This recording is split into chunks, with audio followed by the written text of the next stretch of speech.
নমস্কার সবাইকে, আশা করি সবাই ভালো আছেন। চলে আসলাম নতুন আরেকটি ভিডিও নিয়ে। আজ সন্ধ্যায় মনে করলাম নুডলস তৈরি করে ফেলি, তাই ঘরে যেগুলো সবজি ছিল সবগুলি সবজি আমি কেটে ফেললাম। কড়াইয়ে তেল দিয়ে দিলাম, শুকনা মরিচ সম্বার দিয়ে দিলাম, কারণ যে কোনো রান্নায় শুকনা মরিচ সম্বার দিলে গন্ধটা একটু ভালো আসে।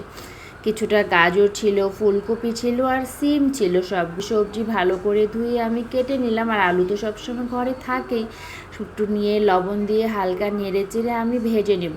হাতে সময় ছিল না, আগে থেকে যদি জানতাম সবজি দিয়ে নুডলস করবো তাহলে সবজিগুলি সিদ্ধ করে রাখতাম। এদিকে নুডলসের জন্য জল বসিয়ে দিয়েছিলাম। জলটা গরম হলে নুডলসগুলি সব দিয়ে দিলাম, গোটা গোটাও দিলাম, কিছুটা ভেঙেও দিলাম। এদিকে সবজিটা একটু হালকা নেড়ে চেড়ে দেবো, তাছাড়া আবার নিচে লেগে ধরবে। সবজিটা সিদ্ধ হয়ে গেলে আমি ছেঁকে নিলাম। আর সবজিটা মোটামুটি সিদ্ধ হয়ে এসেছে। আমি এ পর্যায়ে আরেকটু ভালো করে নেড়ে চেড়ে নিলাম, একটু লাল লাল করে নিলাম। আর একটা ডিম দিয়ে দিব। নুডলসে একটু ডিম না দিলে নুডলসটা খেতে ভালো লাগে না। ডিম দিয়ে আর একটু ভালো করে নেড়ে চেড়ে নেব, কারণ ডিমে একটা আস্তা গন্ধ থাকে। খুব ভালো করে ভাজা হয়ে গেলে আমি নুডলসের সবগুলি মশলা দিয়ে দিব।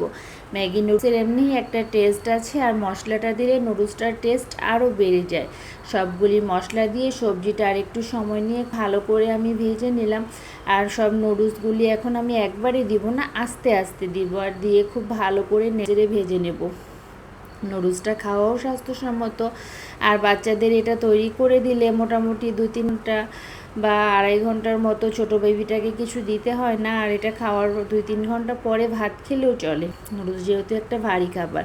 আমার ভিডিওটি ভালো লাগলে লাইক, কমেন্ট, শেয়ার করে পাশে থাকবেন।